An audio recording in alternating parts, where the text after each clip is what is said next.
My name is Danielle. I'm the coordinator for the Maryland Youth Leadership Forum. This presentation is on Centers for Independent Living, but also the Maryland Youth Leadership Forum. This picture was taken at last year's YLF, that's short for Youth Leadership Forum.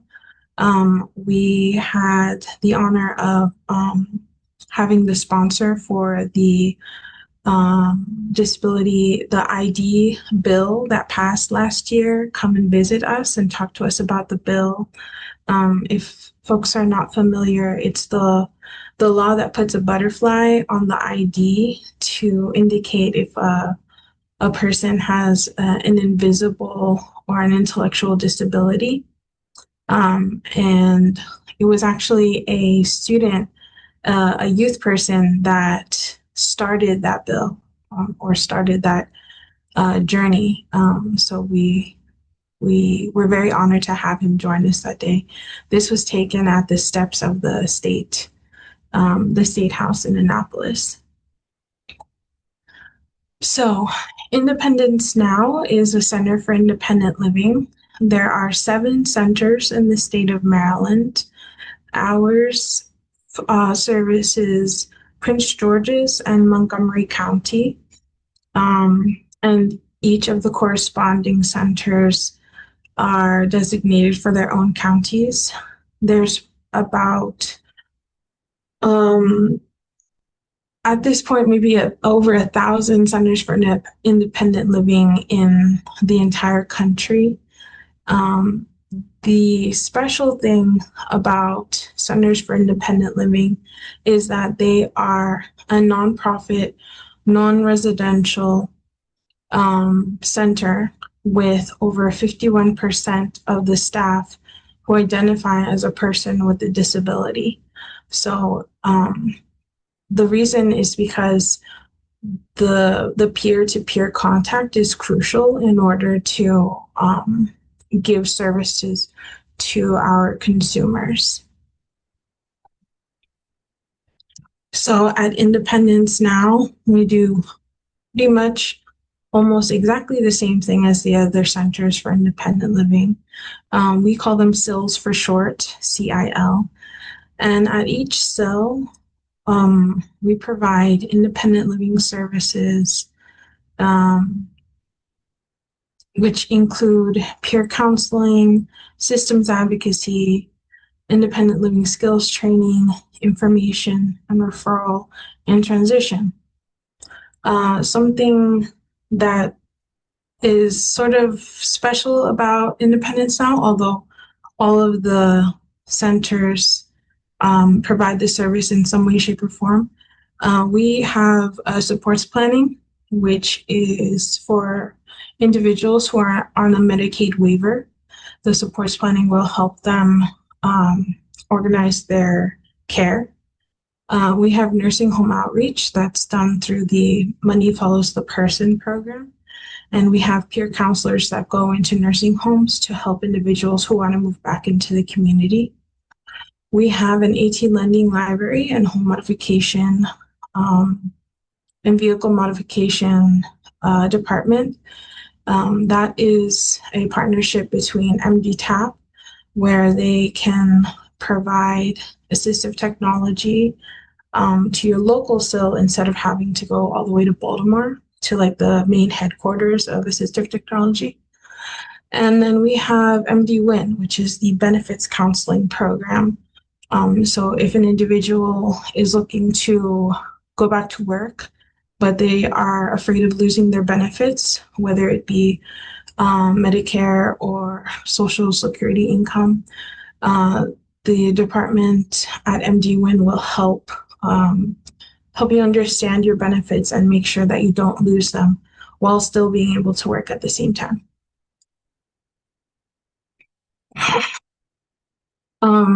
So again, for peer counseling, we have staff that that identify as people with disabilities. So the idea is that the Center for Independent Living is by people with disabilities for people with disabilities. So if anyone identifies as a person with a disability, As long as they have proof of disability, they are eligible for our services. Individual and systems advocacy, um, that has to do with going to Annapolis and advocating for our consumers' needs.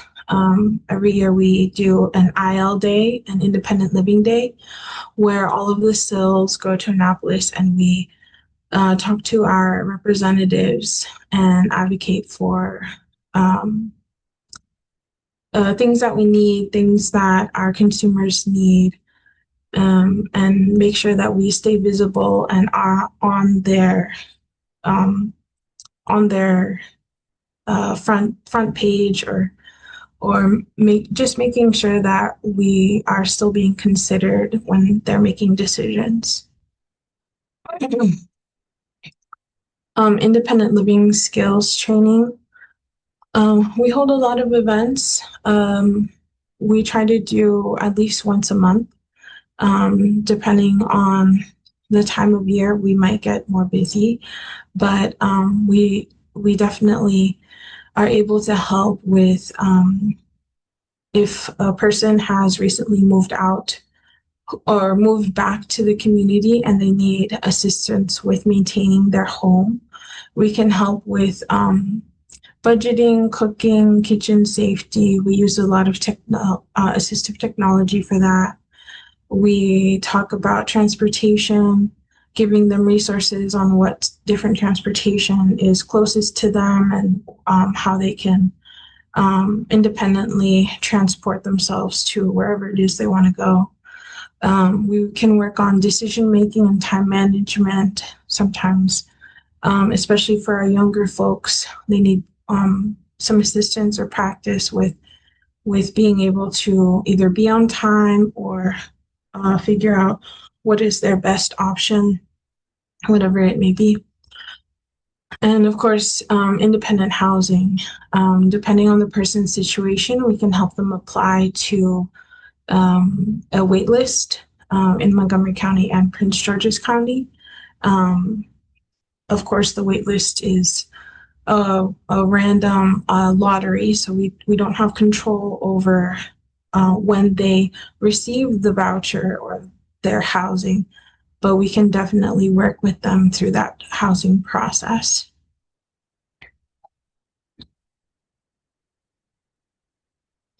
Information and referral, this is probably the number one service we provide.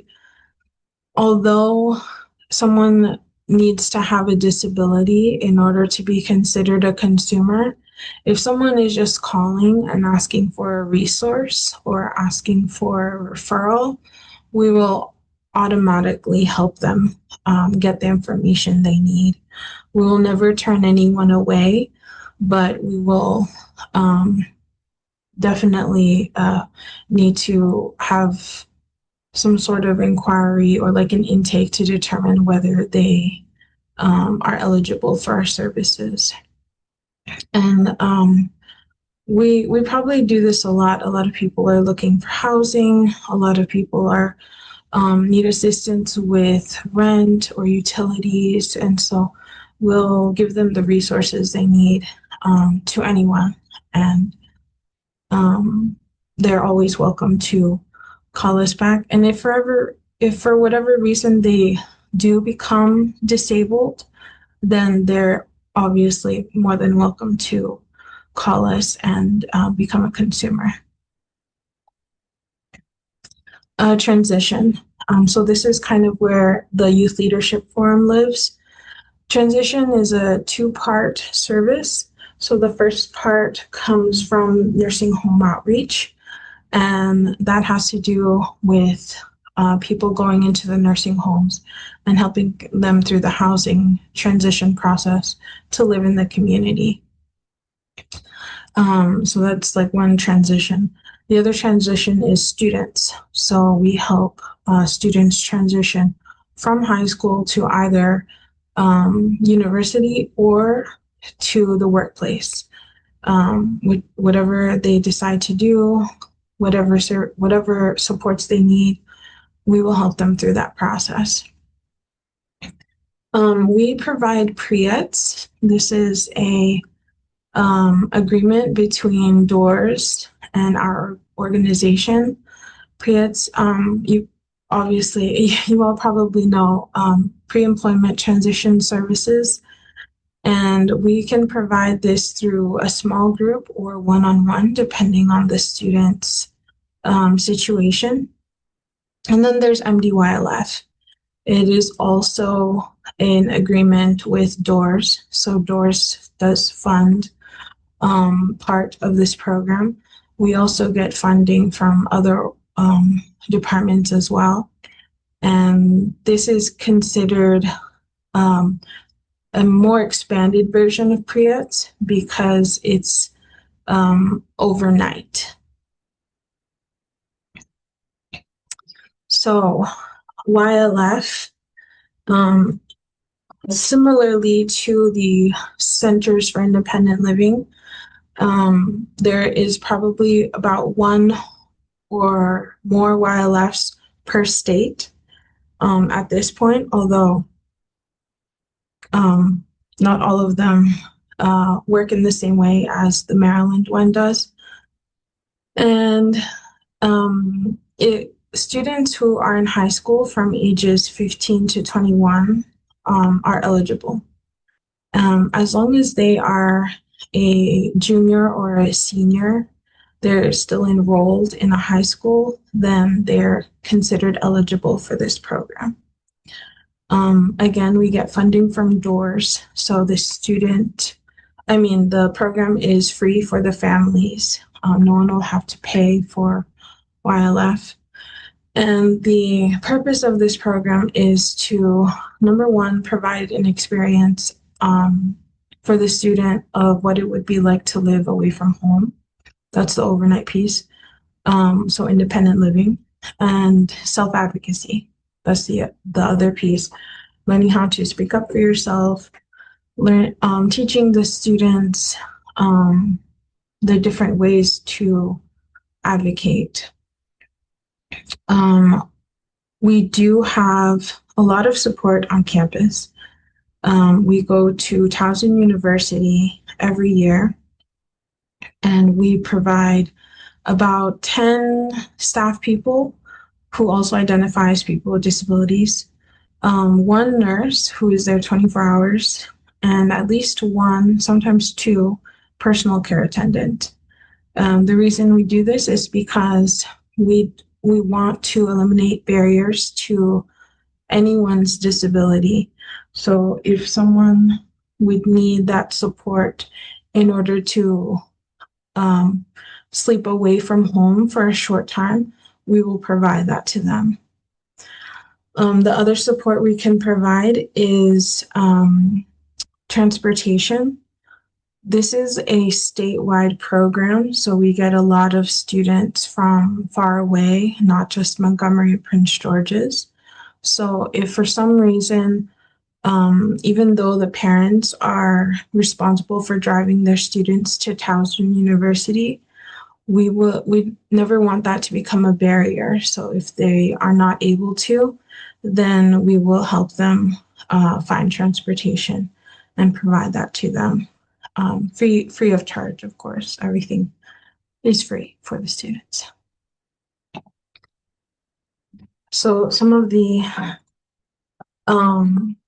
activities that we do, we provide information on career development, so how to ask for an accommodation in the workplace, the disability rights movement, how did the ADA happen, what is the ADA, why is it so important, assistive technology. We usually invite MDTAP. One year we invited the Lego company to come in, and we built a ramp completely out of Legos. So that was very interesting. Transition resources. Sometimes we will do we'll do it in different formats. Sometimes we'll do it as a fair. So we'll invite other organizations to come and display their services to our students, like fair style at a table, and the students can go around and pick up their information. And community and civic involvement, that has to do with our legislative day, um, and systems advocacy as well. So for legislative day, um, every year we pick a bill. Last year was the ID bill, the one with the butterfly on it. But every year we pick a bill that is relevant to the students, or will affect the students in some way. We will discuss the bill. We will let the students form an opinion, whether they're for the bill or against the bill. And then we will have them write a testimony. And then on Annapolis Day or Legislative Day, we will travel to Annapolis to present our testimonies. We get volunteer legislators to come and join us. So every year we probably get about 6 or 7 senators, maybe like 6 or 7 House representatives to come. And they will do a hearing, basically a mock hearing, and they present their testimony. And the purpose of this is to help them practice giving testimony so that they can do it in real life in the future.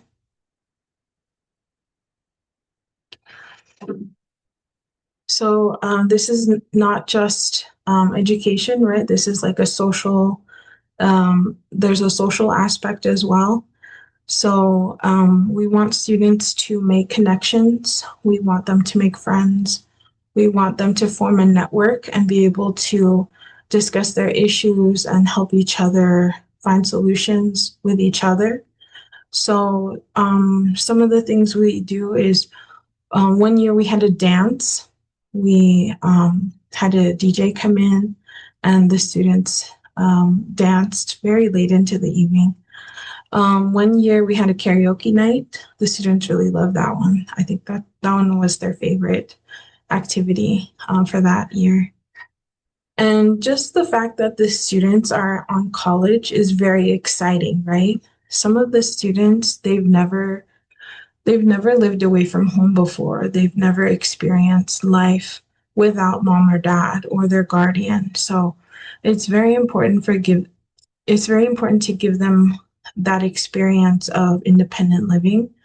And the students thrive on that the most, to be honest, because we will see time and time again a student who's very reserved, very shy, all of a sudden by the second day is just laughing and smiling and just having the best time ever, all because they're able to express themselves without pressure, because everyone has a disability, right? So it doesn't matter what they do. No one is going to think you're weird or strange or anything like that. It's just you being yourself, and you're accepted just the way you are.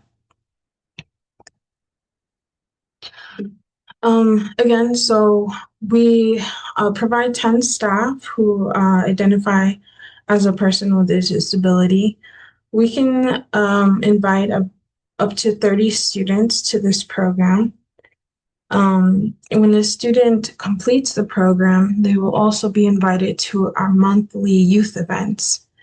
So I think this month we are going to a basketball game.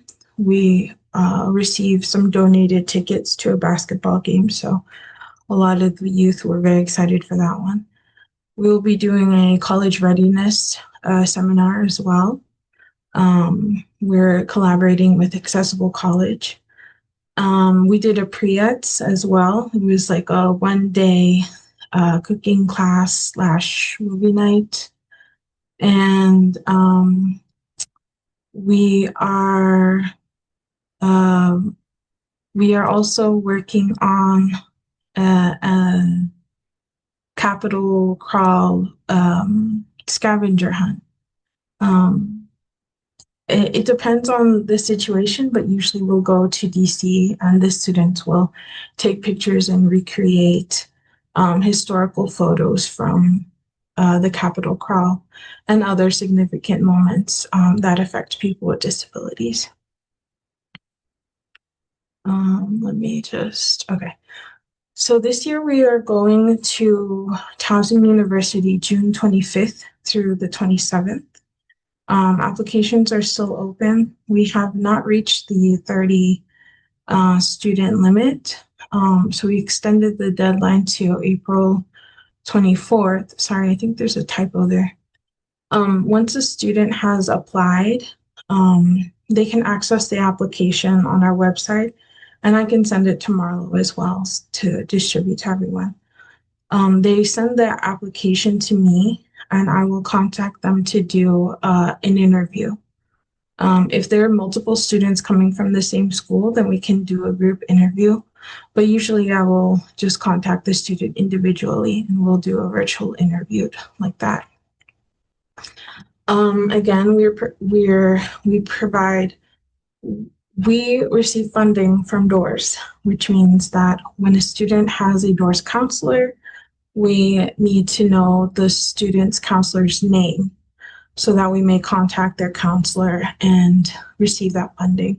If the student is not receiving services from DOORS, then we can either make a referral, or in the worst case scenario, they will just not have funding. Either way, the student does not have to pay and they will still be accepted into the program. This is our social media. I post something on our Facebook page probably once a week, I would say, maybe more, depending on different opportunities or news that affect youth with disabilities. And this is my contact information.